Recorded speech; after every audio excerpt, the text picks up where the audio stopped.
अब हम समझेंगे सेकेंडरी इनपुट डिवाइसेस के बारे में।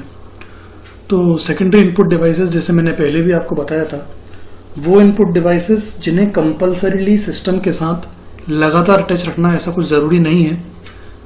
आवश्यकता होने पर आप इन डिवाइसेस को इनपुट के लिए यूज में ले सकते हैं। एक्चुअली इनपुट कई तरह से किया जा सकता है। कई बार यूजर को टेक्स्ट इनपुट देने की आवश्यकता होती है, वहीं कई बार यूजर को इमेजेस इनपुट करने की आवश्यकता होती है, या कई बार ऑडियो इनपुट करने की, या कई बार वीडियो इनपुट करने की जरूरत होती है। तो जब कभी भी यूजर को ऐसी जरूरत हो कि उसे किसी ग्राफिक्स या फोटो को एज इट इज कंप्यूटर के अंदर पहुंचाना हो, तो उस सिचुएशन में स्कैनर डिवाइस का यूज किया जा सकता है। अब क्योंकि उस सिचुएशन में स्कैनर किसी फोटो या ग्राफिक्स को कंप्यूटर सिस्टम में एज इट इज अंदर पहुंचाएगा, इसलिए स्कैनर भी एक तरह का इनपुट डिवाइस हुआ। इसका यूजुअली यूज हम टेक्स्ट इनपुट करने के लिए नहीं करते हैं, लेकिन फिर भी कभी एज इट इज टेक्स्ट हमें कंप्यूटर सिस्टम में इनपुट करना हो और हम चाहते हो कि हमें टाइप करना ना पड़े, तो उस सिचुएशन में हम स्कैनर का यूज कर सकते हैं। इस ग्राफिक्स में स्कैनर का एक एग्जांपल दिया हुआ है। स्कैनर के ऊपर ये ट्रे है, ट्रे को ऊपर करके फोटो को या जो भी ग्राफिक्स आप स्कैन करना चाहते हो उसको इसमें रख दिया जाता है। ये ऑप्टिकल डिवाइस है, प्रकाश पर आधारित है।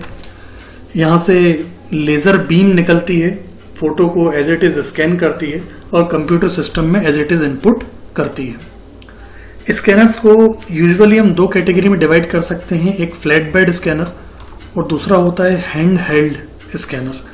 फ्लैट बेड स्कैनर देखने में फोटोकॉपी मशीन की तरह दिखता है, मशीन की तरह डिवाइस रहती है, और जो भी आप डॉक्यूमेंट स्कैन करना चाहते हैं, फोटो या ग्राफिक्स स्कैन करना चाहते हैं, आप उसकी ट्रे ओपन करके उस फोटो को उसमें रख दें तो वो एज इट इज उसको स्कैन करके कंप्यूटर सिस्टम में पहुंचा देगा।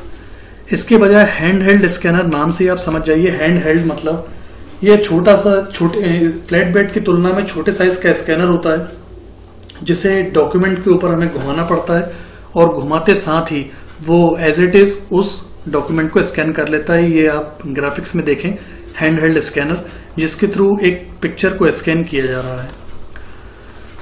पिक्चर्स को स्कैन करते समय इनकी क्वालिटी को भी अपने रिक्वायरमेंट के हिसाब से एडजस्ट कर सकते हैं। क्वालिटी को समझने के लिए डीपीआई टर्मिनोलॉजी का यूज किया जाता है। डीपीआई मतलब होता है डॉट्स पर इंच, यानी 1 इंच में अवेलेबल होने वाले डॉट्स। यहाँ यूं समझ लीजिए कि जितने ज्यादा डॉट्स 1 इंच में अवेलेबल होंगे, पिक्चर की क्वालिटी उतनी ही ज्यादा अच्छी होगी, और लेकिन उसका साइज भी उतना ही ज्यादा होगा। उदाहरण के लिए 300 डीपीआई की बात करूं तो आप यूं समझ लीजिए कि 1 इंच के अंदर 300 डॉट्स होंगे। वहीं अगर मैं 600 डीपीआई की बात करता हूं तो 1 इंच के अंदर 600 डॉट्स होंगे। जितने डॉट्स की संख्या ज्यादा होगी, डॉट्स उतने करीब होंगे। डॉट्स जितने ज्यादा करीब होंगे, पिक्चर की क्वालिटी उतनी ज्यादा अच्छी होगी। लेकिन यूं भी समझ लीजिए, क्वालिटी जितनी ज्यादा अच्छी होगी, डॉट्स जितने ज्यादा होंगे, पिक्चर का साइज भी उतना ही ज्यादा होगा। तो कई बार ऐसी अगर आवश्यकता पड़ती है कि आपको क्वालिटी ज्यादा अच्छी नहीं चाहिए लेकिन साइज छोटा चाहिए, तो आप डीपीआई कम कर सकते हैं। तो कुल मिला के कहने का मतलब ये है कि स्कैनिंग करते समय हमें ये फीचर भी अवेलेबल होता है कि हम पिक्चर की क्वालिटी किस तरह की रखना चाहते हैं। जितना ज्यादा आप डीपीआई रखेंगे, क्वालिटी उतनी बेहतर होगी। अगर आप डीपीआई कम करेंगे तो क्वालिटी उतनी ही उसकी कम होती जाएगी।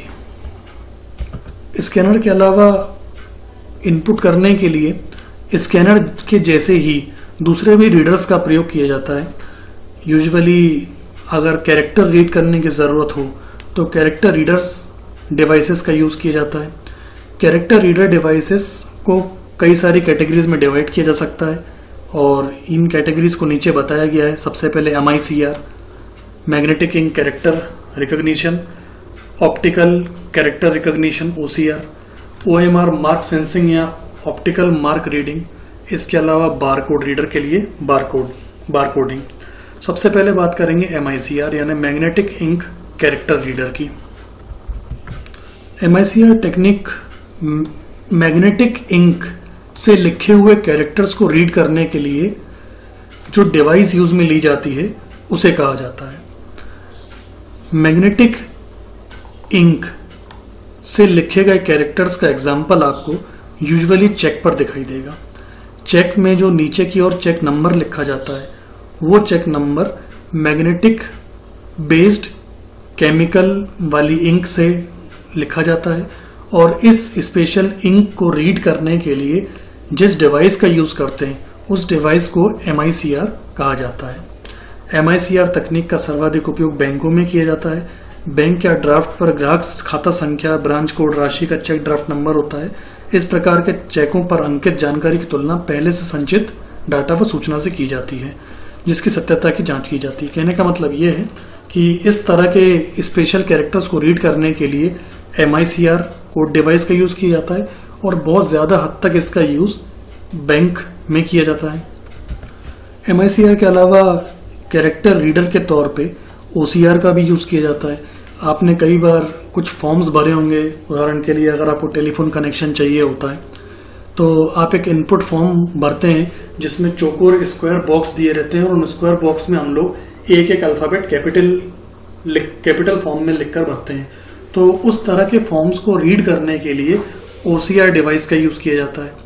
और यूजुअली इस तरह के रीडर्स का बेनिफिट ये है कि इस तरह के रीडर्स की सहायता से बहुत तेज गति के साथ उन फॉर्म्स में से डेटा को निकालकर कंप्यूटर सिस्टम में स्टोर किया जा सकता है। जैसे कि यहाँ पे लिखा हुआ है कि इस तकनीक में ऑप्टिकल या लेजर स्कैनर की सहायता से छपे हुए टाइप या हस्तलिखित पत्र अत्यधिक तीव्र गति से लगभग 300 पेज प्रति घंटे की दर से पढ़े जाते हैं। इसका सीधा सा मतलब ये है कि यदि हम मैनुअल तौर पे 300 फॉर्म्स के डेटा को कंप्यूटर में टाइप करें तो बहुत ज्यादा समय लग जाएगा। मतलब यूजर ने फॉर्म भरे हैं, मान लो अलग अलग तरह के 300 लोगों ने फॉर्म भरे हैं, उन फॉर्म्स में से डेटा को देख करके कंप्यूटर में टाइप करना ये बहुत ज्यादा टाइम ले लेगा।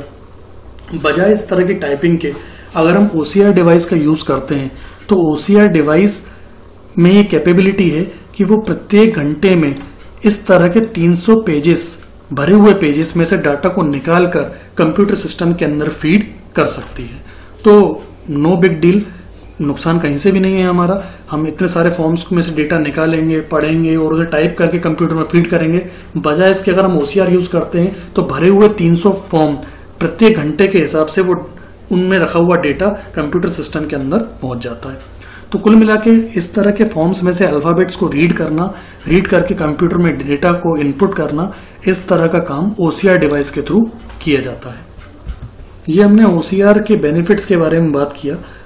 बजाय इसके OCR के कुछ लिमिटेशंस भी हैं, कुछ समस्याएं भी हैं। जैसे कि OCR एक स्पेसिफिक तरीके से लिखे हुए डेटा को ही रीड कर पाता है। कई बार आपने देखा होगा कि इस तरह के फॉर्म भरते समय हमें इंस्ट्रक्शन दिया जाता है कि आपको हर एक बॉक्स में कैपिटल लेटर में ही लिखना है, और कई बार ये भी बोला जाता है कि आपको ब्लैक पेन या पेंसिल से ही लिखना है। एक्चुअली रीजन ये होता है कि कैपिटल लेटर लिखने के कारण हम लोग अल्फाबेट्स को कर्सिव फॉर्म में नहीं लिख पाते, यानी कि अल्फाबेट्स को आपस में कनेक्ट नहीं करते, जिसके कारण कंप्यूटर सिस्टम का OCR उसको अच्छे तरीके से रीड कर पाता है। अगर हम कैपिटल लिखने के बजाय कर्सिव तरीके से लिखेंगे तो ऑब्वियसली OCR को पढ़ने में कठिनाई होगी। इसके अलावा ब्लैक कलर से इसलिए लिखने को कहा जाता है क्योंकि ब्लैक कलर की इंटेंसिटी बहुत ज्यादा होती है और OCR उसको बहुत अच्छे तरीके से ऑब्जर्व कर पाता है। जबकि हम किसी और कलर से लिखेंगे तो कम इंटेंसिटी होने के कारण OCR कई बार हो सकता है कि रीड करना उसको मिस कर जाए। तो कहने का मतलब ये है कि बहुत सारे बेनिफिट्स होने के बावजूद भी इसकी कैपेबिलिटीज तभी सामने आ पाएंगी जब हम लोगों ने बहुत साफ तरीके से डेटा को फीड किया हो। अगर हम लोग डेटा फीड करते समय सावधानी नहीं बरतेंगे तो OCR इतने परफेक्शन के साथ डेटा को इनपुट नहीं कर पाएगा। OCR जब डेटा को रीड करता है तो रीड करने के बाद सिस्टम में कुछ इस तरह का विजन, किस इस तरह का ग्राफिक्स हमको दिखाई देता है। नेक्स्ट रीडर की हम बात करें तो अब हम बात करेंगे OMR की, यानी ऑप्टिकल मार्क रीडर की।